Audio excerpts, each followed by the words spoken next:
Graça e paz, povo do avivamento. Gostaria que você abrisse comigo no livro de Atos dos Apóstolos, capítulo 17, se puder colocar na versão revista e atualizada, por favor. Atos capítulo 17, versículo 16. Vamos lá. Atos capítulo 17, verso 16. Enquanto Paulo os esperava em Atenas, o seu espírito se comovia em face da idolatria dominante na cidade. Por isso dissertava na sinagoga entre os judeus e os gentios piedosos, também na praça, todos os dias, entre os que se encontravam ali. E alguns dos filósofos, epicureus e estoicos, contendiam com ele, havendo quem perguntasse: que quer dizer esse tagarela? E outros: parece pregador de deuses estranhos, porque pregava a Jesus e a ressurreição. Então, tomando-o consigo, levaram ao Areópago, dizendo: poderemos saber que nova doutrina é essa que ensinas? Posto que nos trazes aos ouvidos coisas estranhas, queremos saber o que vem a ser isso. Pois todos os de Atenas e os estrangeiros residentes de outra coisa não cuidavam, senão de dizer ou ouvir as últimas novidades. Então Paulo, levantando-se no meio do Areópago, disse: senhores atenienses, em tudo vos vejo acentuadamente religiosos, porque passando e observando os objetos de vosso culto, encontrei também um altar no qual está escrito: ao Deus desconhecido, agnóstico Theos. Pois que adorais sem conhecer é precisamente aquele que vos anuncio. O Deus que fez o mundo e tudo o que nele existe, sendo ele Senhor do céu e da terra, não habita em santuários feitos por mãos humanas, nem é servido por mãos humanas, como se de alguma coisa precisasse, pois ele mesmo é quem dá a todos a respiração e tudo mais. A vida, a respiração e tudo mais. De um só fez toda a raça humana para habitar sobre toda a face da terra, havendo fixado os tempos previamente estabelecidos e os limites de sua habitação, para buscarem a Deus, e porventura tateando o possam achar. Bem que não está longe de nós. Verso 28, pois nele vivemos e nos movemos e existimos, como alguns dos vossos poetas têm dito, porque dele também somos geração. Amém. Tiago, está por aí? Pode jogar a projeção, por favor? Pedir?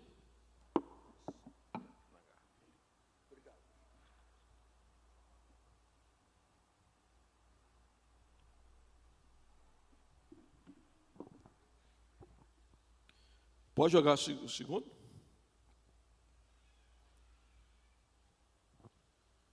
Próximo. Joga o texto, por favor. Amém, queridos? Nesta tarde, sucintamente, eu quero conversar com vocês sobre o seguinte tema: 3 privilégios de estar em Deus. Você pode repetir comigo 3 vezes, por favor?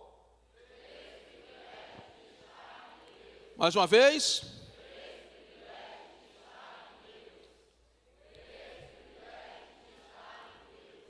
Olhe para a pessoa que está do seu lado e pergunta para ele: você já tem esses 3 privilégios? Só se você estiver nele.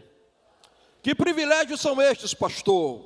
São os privilégios enumerados no versículo 28.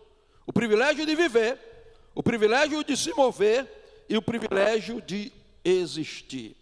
O ano era 600 antes de Cristo. A grande Atenas, a capital da filosofia, a guardiã do grande templo Pantenon, da deusa da filosofia, a protetora de Atenas, a deusa Atena. A Atenas de Sócrates, de Platão, de Aristóteles, de Epicuro, de Zeno, Atenas da filosofia, com seus 30 mil deuses, Atenas que se vangloriava na sabedoria, 600 antes de Cristo. Uma praga começa a assolar a cidade de Atenas. Mortos, caídos, sem conta pelas praças. Atenas está perplexa. Eles oferecem sacrifícios aos seus 30 mil deuses. O cheiro das oferendas sobe do céu de Atenas. A deusa Atena não pode fazer nada. Os altares dos 12 deuses do Olimpo, no Panteão, eles estão impotentes. As mães estão chorando enlutadas os seus filhos. Uma epidemia, uma praga assola Atenas. Não tem mais o que se fazer. E alguém tem uma ideia. Manda chamar Epimenendes de Greta. Epimenendes, o profeta e poeta, aquele que adora um Deus só. Epimenendes, aquele que entre nós é monoteísta. Ele mandou chamar Epimenendes. Epimenendes chega em Atenas. A cidade está em luto, choro. Epimenendes diz: bom, se vocês creem que esse meu Deus pode fazer alguma coisa por vocês, preparem um rebanho de ovelhas. Deixem elas sem comer, famintas, em jejum. O dia e a noite. Amanhã de manhã, vocês vão soltar essas ovelhas. Mas antes construam vários altares.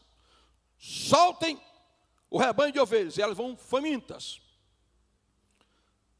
Soltem no gramado, no pasto. Se elas chegarem no pasto e simplesmente se deitarem e não comerem, é um sinal de que o meu Deus vai receber o sacrifício. E se ele receber o sacrifício, algo vai acontecer de sobrenatural em Atenas. Eles foram dormir na expectativa. Pela manhã, soltaram o rebanho de ovelhas. Lá vai aquele rebanho de ovelhas, as ovelhas deitam no pasto e não comem. É um sinal. E então, eles começam a sacrificar ao Deus de Epimenendes. Altares, sacrifício de altares. Repentinamente as pessoas param de morrer. A praga cessa. E alguém diz: o Deus de Epimenendes ouviu as nossas preces. E perguntaram: Epimenendes, me diga o nome do seu Deus. E ele disse: bom, o nome dele eu não conheço e não sei, mas de uma coisa eu sei: nele vivemos, nos movemos e existimos. Aplauda a Jesus se você serve esse Deus. Meu querido, o verso 28, quando Paulo diz um dos vossos poetas, ele está citando ele, Epimenendes. Nos escritos de Epimenendes, esse episódio está registrado. É tanto Epimenendes como Arato que é citado aqui. Se levantam, então, altares, e alguém pergunta, já que não sabemos o nome do Deus dele, vamos colocar Agnosco Deus, o Deus desconhecido. Altares em Atenas são levantados para o Deus desconhecido.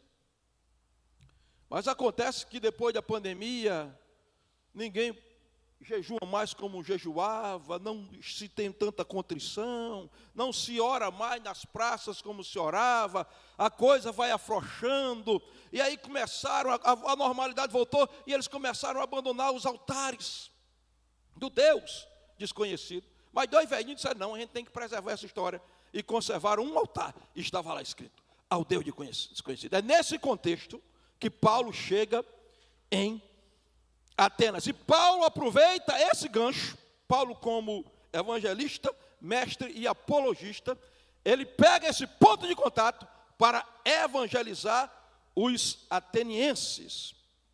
E ele vai mostrar aqui no verso 28, exatamente, os 3 privilégios de quem tem um encontro pessoal com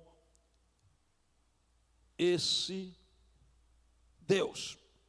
A primeira coisa que nós vamos aprender aqui é que Paulo, na sua didática e pedagogia, ele começa usando o substantivo masculino nele. Pode jogar aí, por favor. Quando eu for falando aqui, queridos, a palavra que eu falando, você já projeta para mim, por gentileza.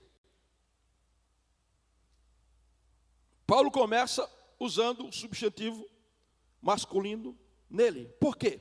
Porque os neles da Bíblia são muito importantes. O nele Cleófas, o nele Jurandir, o nele Atamar, não tem nada de significante. Mas o nele do Deus de conhecido de Epimeneuses, que eu e você conhecemos, tem muita coisa a ver. Por exemplo, é por causa do nele de João 3,16 que você está aqui. E o que é que tem no nele de João 3,16? No nele de João 3,16 está escrito: todo aquele que nele crê. Se eu creio nele, todo aquele que nele crê não pereça. Se eu creio nele, eu não pereço. Todo aquele que nele crê. Se eu creio nele, eu não pereço, mas eu tenho a vida eterna. O nele de Paulo é muito importante, porque em Colossenses 1, 16 e 17 está escrito que nele foram criadas todas as coisas, no céu e na terra, visíveis e invisíveis, sejam tronos, sejam potestades, sejam principados, sejam poderes, seja qualquer categoria de ser angelical, tudo foi criado nele, para ele e por ele. O nele da Bíblia é importante porque Colossenses 2:9 diz que nele habita corporalmente toda a plenitude da divindade. Vem cá vocês dois aqui, bem rapidinho. Meu primo, me ajuda aqui a pregar. Eu vou pisar no freio um pouquinho aqui. Quando chegar a minha hora, pode dar um ok aqui, para explicar uma coisa. E eu volto já para o texto. Presta atenção. A Bíblia diz que até um iúde da Bíblia, que é o tio, é importante. Então esse nele, a gente aprende muita coisa só no nele aqui. Você está muito bonito, vai ser o pai, fica aqui no centro, né? Aqui. Vem para cá, meu filho. Você vai ser o Espírito Santo. Para cá, meu apóstolo, por favor, por gentileza, muito obrigado. E o Senhor vai ser o Filho. A Bíblia diz que nós adoramos um Deus que é triuno. Ele é uma trindade. Não são três deuses, nós não somos politeístas. É um Deus, uma divindade, uma essência. Mas essa divindade está consubstanciada em três personalidades: Pai, Filho e Espírito Santo. O Filho não é o Pai não é o Filho e o Filho não é o Espírito Santo. Mas os três são Deus, os três não são três deuses, um Deus. Por quê? Porque é uma única substância. Esse é onipotente, onisciente, onipresente, eterno e imutável. Esse é onipotente, onisciente, onipresente, eterno e imutável. Esse é onipotente, onisciente, onipresente, eterno e imutável. Os três têm os atributos incomunicáveis e onis. Agora, presta atenção. O Pai não tem corpo. Ele é Espírito. O Filho não tem, o Espírito não tem corpo. Ele é Espírito. Mas na divindade teve um que encarnou. Via encarnação, ele assumiu um corpo. Ele assumiu um corpo humano, ressuscitou nesse corpo humano. Então houve uma alteração depois da encarnação da trindade. Porque hoje, antes de Cristo nascer, era Pai, Espírito e o Logos. Espírito, somente Espírito. O Pai é Espírito, o Espírito, Espírito, o Logos Espírito, mas o Verbo se fez carne e habitou entre nós, e vimos a sua glória, como a glória do unigênito do Pai, cheio de graça e de verdade. Nós tocamos nele, nós comemos com ele, nós andamos com ele, nós o vimos, nós experimentamos da sua presença. Agora, presta atenção. Esse aqui não tem corpo físico, esse aqui não tem corpo físico, esse aqui é o Filho. Ele tem corpo físico. Então, veja que sobrenatural. Hoje no céu, diante do Pai e do Espírito, tem um homem com corpo físico, que representa eu e você. E a Bíblia diz que nele habita corporalmente toda a plenitude da divindade. O que é isso, pastor? No corpo de Jesus está a onipotência, no corpo de Jesus está a onisciência, no corpo de Jesus está a onipresença, no corpo de Jesus está a imutabilidade, no corpo de Jesus está a eternidade. É por isso que nós precisamos entender que é nele, por ele e para ele que são todas as coisas. Glória, pois, a ele eternamente. Amém. É por isso, meu irmão, para que você tenha comunhão com o Espírito e com o Pai, você tem que ter comunhão com o Filho. Por isso a Bíblia diz: a nossa comunhão é com o Pai e com o Filho. Então, quando você toca em Jesus na oração, você está tocando na onipotência. Por isso que às vezes milagres acontecem e o sobrenatural acontece. Quando você está tocando em Jesus, você está tocando na onipresença. Por isso você está dentro do seu quarto e sente o céu descer ali. Quando você toca em Jesus, você está tocando na onisciência. Por isso ele abre os teus olhos e te dá visão do sobrenatural e te dá revelações que ninguém sabe, mas ele sabe, porque nele habita corporalmente toda a plenitude da divindade. Tem alguém entendendo? Dê um aplauso e um grito de vitória. Muito obrigado. Deus abençoe.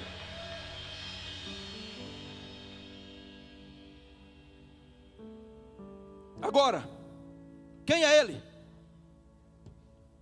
Quem é ele? Ele era desconhecido em Atenas. Atenas, os habitantes de Atenas sabiam que era Afrodite, Dionísio, Baco, Poseidon, Zeus, Hades, mas eles não conheciam o Deus de Paulo, desconhecido. Paulo vai dizer nesse texto quem é ele. Mas eu quero chamar um personagem da Bíblia, antes de ir para o texto de Atos. Um personagem, para nos dizer quem é ele. Moisés. Lá vai Moisés, no deserto, tangendo bode, tejando ovelha, a visão da sarça ardente. E Deus aparece, 80 anos, Moisés tira o meu povo do Egito. E Moisés fica questionando com Deus. E Deus diz: vou te dar alguns sinais, Moisés. Está vendo essa vara? Joga no chão. Moisés joga a vara no chão, a vara se torna uma serpente. E Deus diz: Moisés, pega a serpente. E Moisés fugir da serpente. E Deus insiste, quando Moisés vai pegar a serpente, interessante, Moisés não pega na cabeça. Natural é ter pegado na cabeça da serpente. Pega na cauda. E a gente fica questionando: mas por quê? A resposta é simples. A cabeça estava reservada. João 3 Gênesis 3:15 tinha que se cumprir. Porém, inimizade entre 30 mulheres, sua semente é tua semente, esta semente te ferirá a cabeça. Tem muita gente pregando aí que Jesus esmagou a cabeça da serpente na cruz. Não está escrito. Está escrito que ele feriu, a cabeça estava lá. Então, o diabo, ele tem uma grande dor de cabeça. E eu acho que os dias dele estão chegando. O avultamento da iniquidade, a conspiração contra a igreja, a perseguição aberta contra a igreja, é sinal de que o dia dele está chegando. Então eu estou achando que ele está andando com a cabeça assim. Sabe por quê? Porque a cabeça dele foi ferida, mas ele está vivo ainda aí, fazendo as presepadas dele, mas ele anda com a mão na cabeça. Sabe por quê? Porque a cabeça não foi reservada só para Jesus, não. Olhe para os seus pés, olhe para os seus pés. A cabeça foi reservada para esses pés aí. Foi Paulo quem disse em Romanos 16:20: muito em breve, isso era muito em breve naquele tempo, agora que está breve mesmo, muito em breve, o Deus de paz esmagará Satanás debaixo dos vossos pés. Nós queremos mandar um recado para ele agora. Bata os teus pés no chão, está chegando a hora. E Moisés pega a serpente, se torna cajado, e Deus dá o sinal, e Moisés fica questionando. Aí Moisés faz uma pergunta dele: mas Senhor, quando eu chegar lá, que me perguntarem quem é o Deus que me apareceu, qual é o teu nome, o que o Senhor vai dizer? Aí Deus disse: Moisés, diga para eles assim: Erriê, Rachê, Erriê. É o que? Erriê, Achê, Erriê. O que é isso? eu serei o que serei. Não estou entendendo ainda, não está entendendo, Moisés? Daqui a pouquinho vocês vão chegar diante do mar vermelho, a fúria do mar, vocês não vão poder atravessar sozinho, Faraó vai vir atrás, mas naquele momento eu serei a mão invisível que vai abrir aquele mar, e vocês vão passar o mar em pé enxuto. Daqui a pouquinho, Moisés, vai faltar pão, está no deserto, mas não se preocupe, vocês vão acordar de manhã, e quando chegar de manhã, vocês vão colher o maná fresco do deserto por 40 dias, porque eu serei a provisão, o alimento de vocês. Vocês vão chegar em Mara, e a água vai estar amarga. Mas não se preocupem, eu serei a cura nas águas amargas da sua vida, Moisés, porque eu serei Yahvé Rafá, o Senhor que vos sara. Moisés, vocês vão andar no deserto por 40 anos, à noite não se preocupe, eu serei a coluna de fogo que vai iluminar o caminho, eu serei a luz de vocês, Moisés, de dia eu serei a coluna de nuvem que refrigerará, vai trazer refrigério ao calor do deserto, Moisés, quando o inimigo de vocês vierem, eu serei Yahvé Nissi, a bandeira da vossa vitória. Quantos creem nele, aquele que é?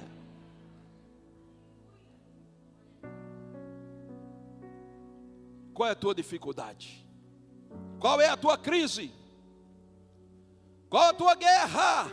Na tua tristeza ele será a tua alegria, na tua dor ele será o teu alívio, na tua morte ele será a tua vida, na tua escuridão ele será o teu dia. Quem é ele? Paulo vai dizer quem é ele. Os versos 24 e 25. Olhe comigo. Atos 17. Ele não conhecia. No verso 23, Paulo fala sobre Deus desconhecido. Mas no verso 24, Paulo diz: primeiro, ele fez o mundo. Ele é o Criador. Paulo está debatendo aqui com filósofos estoicos e epicureus. Epicureus eram ateus, ateístas e hedonistas. Eles criam no prazer desordenado, porque não existe divindade que controla o mundo. Então para ele não existia um Criador. Mas Deus, Paulo está dizendo, ele fez o mundo. Olhe para o seu irmão, diga: o mundo não está entregue ao acaso. Diga: o mundo não é produto de um acidente. Você não é um macaco evoluído. Ele fez o mundo, ele fez você, ele fez todas as coisas, porque em primeiro lugar ele é Criador. Segundo, Paulo vai dizer que ele é soberano. Verso 24: fez o mundo todo, tudo que nele existe, sendo Senhor do céu e da terra. Diga: Senhor. Senhor absoluto, dono do céu e da terra. Deixa eu dizer uma coisa para você: o Brasil não está sem dono, o Brasil não foi entregue ao acaso, tem um dono, Senhor absoluto, sentado no trono, ele tem as rédeas e o domínio e o controle, nada fugiu do controle, ainda há um Senhor sentado no trono. Paulo vai dizer que ele é o Deus vivo. Veja, verso 25. Ele não é servido por mãos humanas, como se de alguma coisa precisasse, pois nele mesmo está a vida e a respiração. Em quarto lugar, Paulo vai dizer que ele é o autor da vida. Verso 25. Porque a todos dá a vida. E é nesse contexto que Paulo chega na frase de Epiminondas, que foi algo tão forte que passou como inspirado por texto sagrado. E ele vai dizer que aquele que está nesse Deus tem 3 privilégios. Primeiro deles, o privilégio de viver. Nele, diga comigo: vivemos. Quem não está nele não está vivo de verdade. Vendo não vê, ouvindo não ouve, falando não fala, andando não anda, sentindo não sente. Porque a verdadeira vida é a espiritual. É por isso que quando Adão perde essa vida, ele morre. Fisicamente não, ele vive 930 anos ainda, mas ele perde a vida espiritual.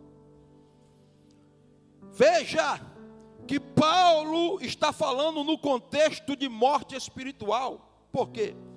Porque Paulo está falando para uma cidade que tinha, segundo historiadores, 30 mil deuses públicos. O politeísmo de Atenas era assustador. Diz a história que o filósofo Diógenes saía às noites com a lâmpada acesa e alguém dizia: que você procura? E ele dizia: em meio de tantos deuses eu procuro um homem. Era esse o contexto. Então a morte espiritual está reinando em Atenas, porque toda idolatria gera morte espiritual. Quem serve a um Deus morto, morto se torna. Por que a morte está instaurada hoje? Porque famílias mortas mesmo estão vivendo. Relacionamentos mortos, mesmo as pessoas estão vivendo na mesma casa por causa da idolatria. Idolatria não é só adorar a imagem. Eu não preciso dizer o que é idolatria.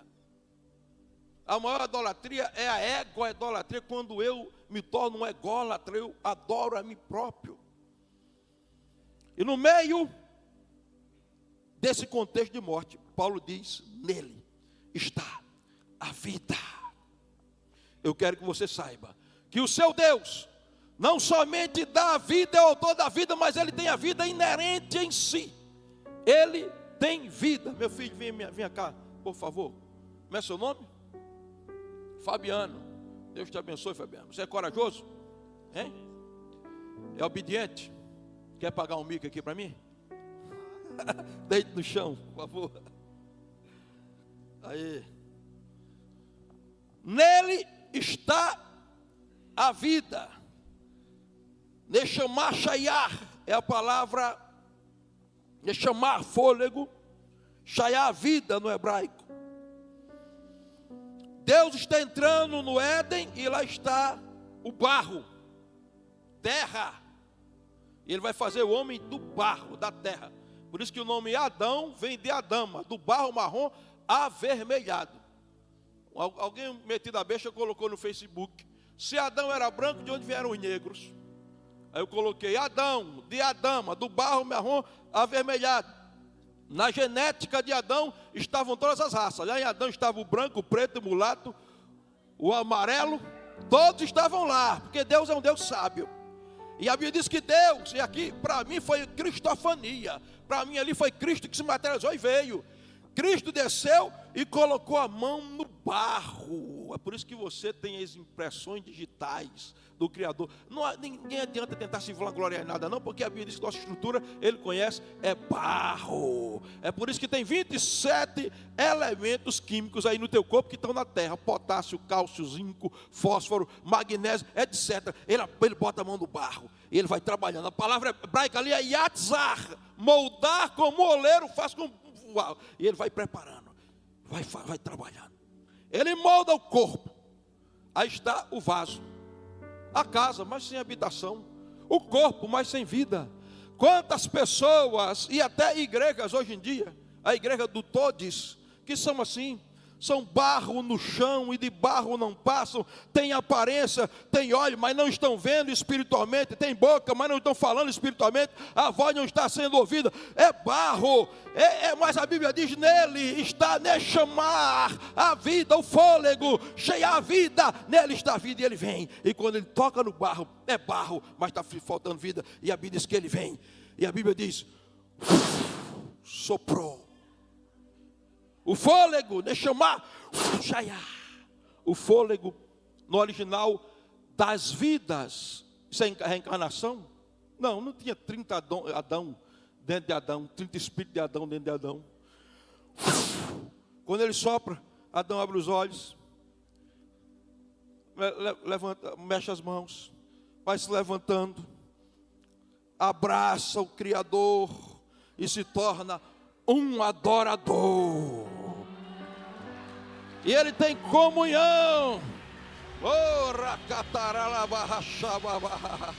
intimidade Isso é o que? A de fôlego das vidas. Eu quero que você saiba, você só está sentado aí nessa cadeira vivo, porque tem 3 vidas diante de você. A vida bios, por causa do sopro de Deus. Você é vida biológica, você vê, você anda, você fala, mas tem outra vida diante de você. A vida psique, você é alma, você tem entendimento, você tem razão, você tem emoção, mas acima de tudo, você tem o que o mundo não tem. Você tem Zoe, a vida de Deus está em você, porque nele está a vida, nele está a vida. Onde estão os vivos aplaudem, os vivos glorificam, os vivos exaltam, os vivos se manifestam na presença dele.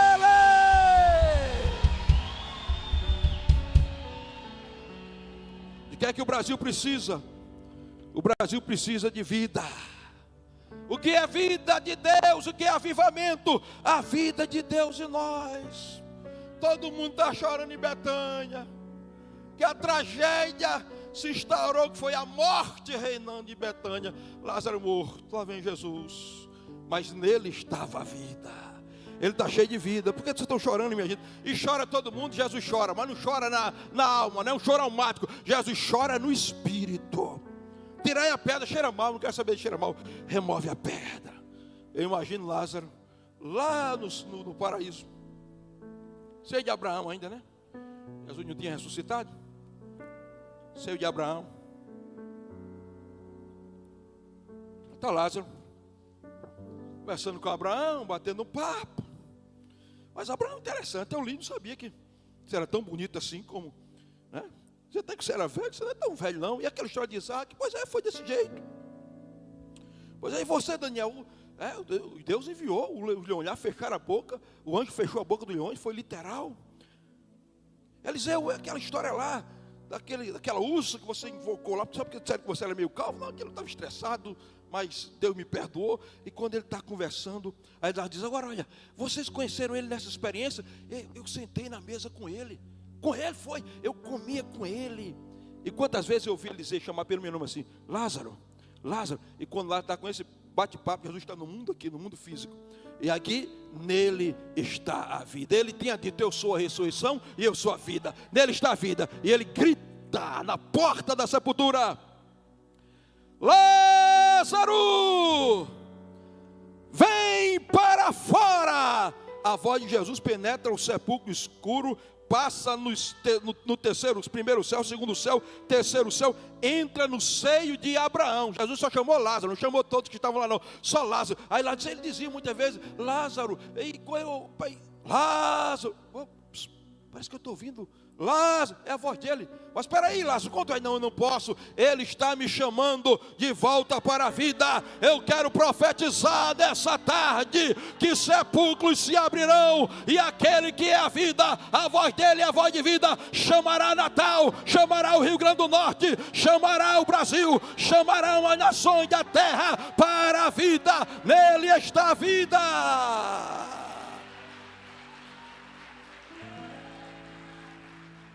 Diga, o privilégio de viver. Já era para estar lá, joga lá. Passou aqui.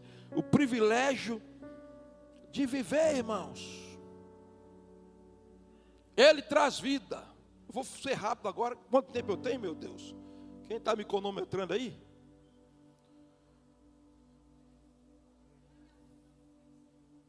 Privilégio de viver. Quanto tempo? Diga aí. Quantos minutos? Sim, 10 minutos, certo, vamos lá, em 10 minutos terminar. Preste atenção.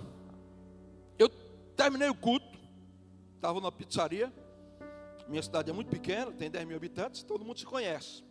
Eu estou com a minha esposa na pizzaria quando passa uma irmã na ambulância, a UPA, né, da cidade. E Gorete disse que aquilo ali é Cida.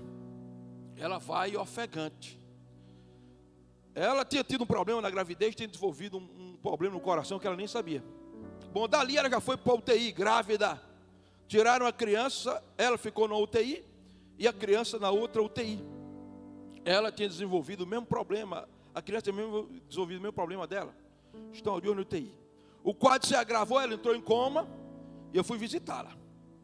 Eu cheguei lá, estava Cida em coma. Eu cheguei, olhei, disse: Cida, quem está aqui é seu pastor.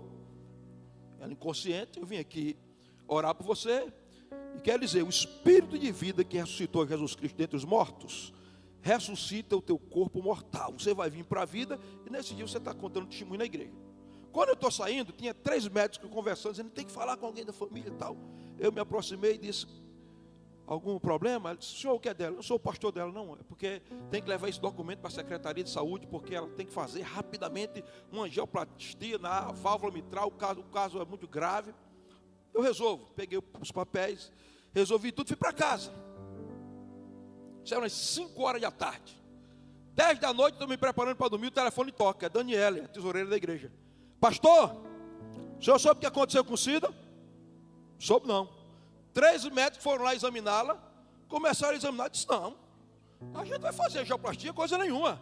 E se ela continuar evoluindo assim, amanhã a gente tira os aparelhos. Resultado, no outro dia, Cida está andando para lá e para cá no hospital, para lá e para cá no hospital.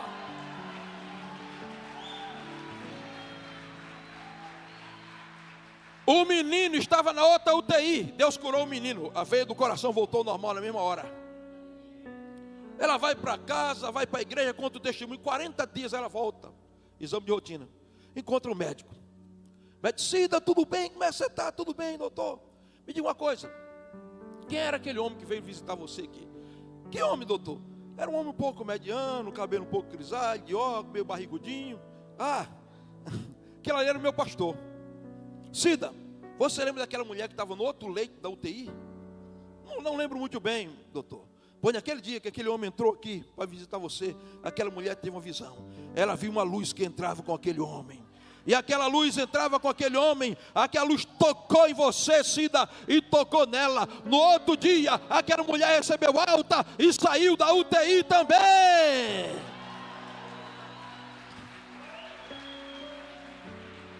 Agora preste atenção no que o médico disse. O médico disse: Cida, eu ainda não sou evangélico, ainda não.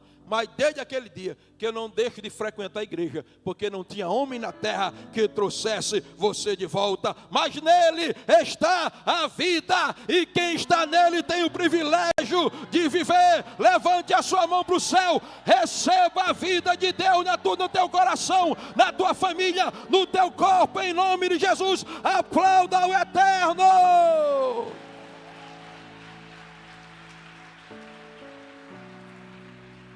Ponto de número 2. São 3 privilégios. Primeiro, viver. Segundo, o privilégio de nos mover por Ele. Vivemos nele, mas precisamos nos mover por Ele. Por quê?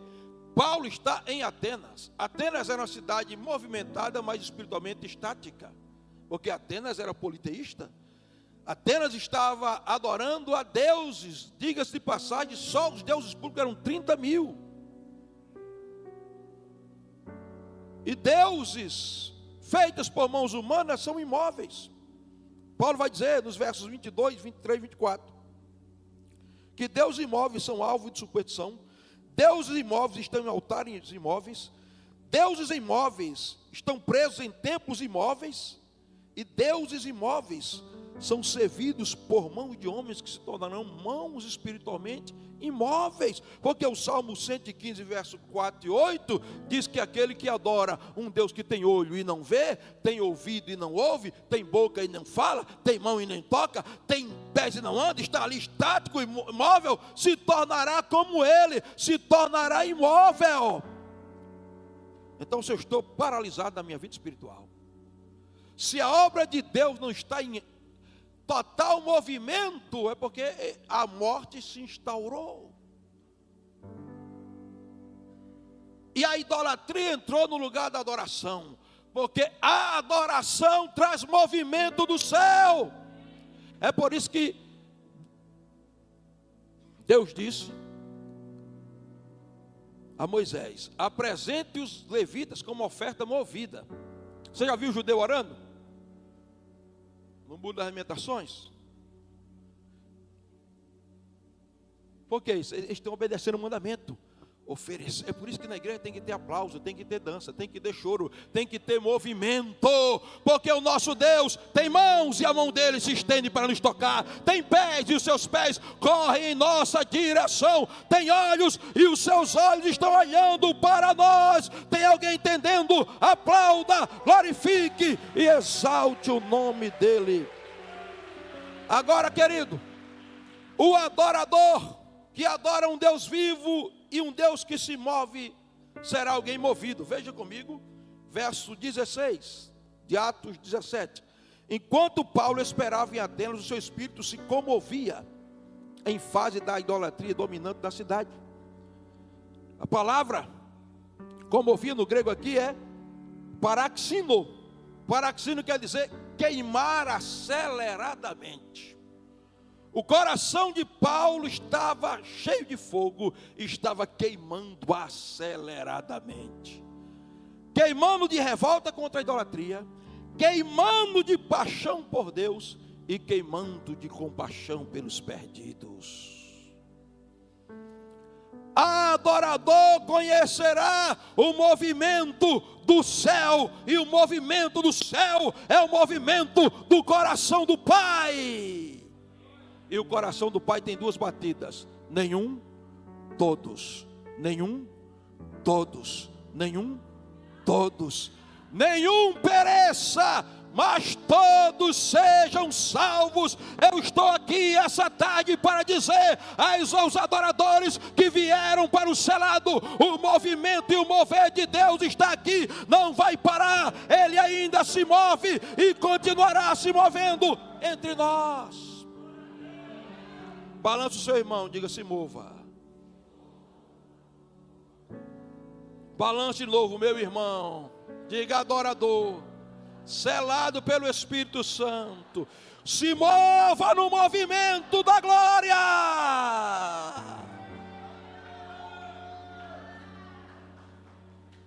Porque o livro de Atos é o livro do movimento. Atos 2, veio do céu um som de um vento. O vento não fica parado. Vento sopra, vento balança, vento agita.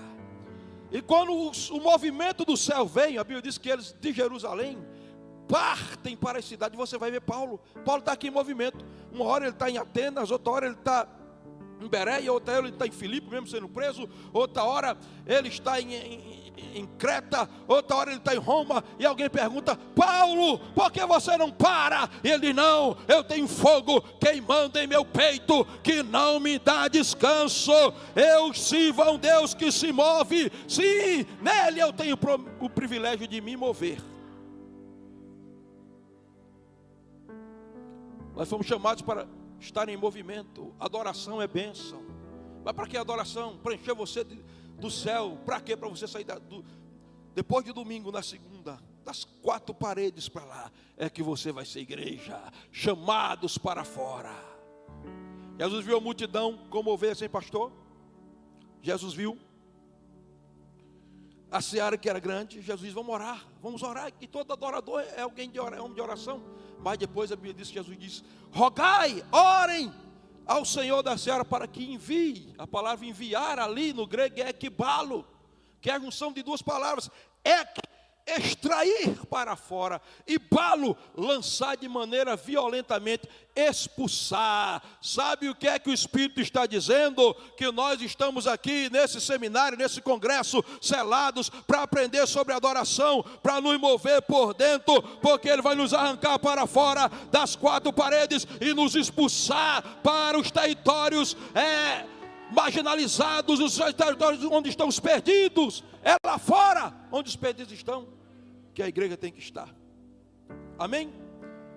E finalizando, terceiro privilégio é o privilégio de existir. Terceiro, privilégio de existir. Nele vivemos, nos movemos e existimos. No século XVII, o francês René Descartes criou a frase: cogito ergo sum. Penso, logo existo. Isso deu origem ao chamado racionalismo, que gerou a famigerada teologia liberal, que diz que o sobrenatural não existe, Porque você só pode conceber na sua mente realidade do que você pode explicar racionalmente. E milagre não existe. René Descartes disse isso porque ele não existia espiritualmente. E a falácia de René Descartes é o seguinte: é que se eu penso, eu existo, é porque eu existo por alguém que me moveu a existir e que me trouxe a existência. Eu não sou eterno, mas existe um que é autoexistente. De eternidade a eternidade, Ele é Deus, Ele nunca teve princípios de dias, nem jamais terá fim.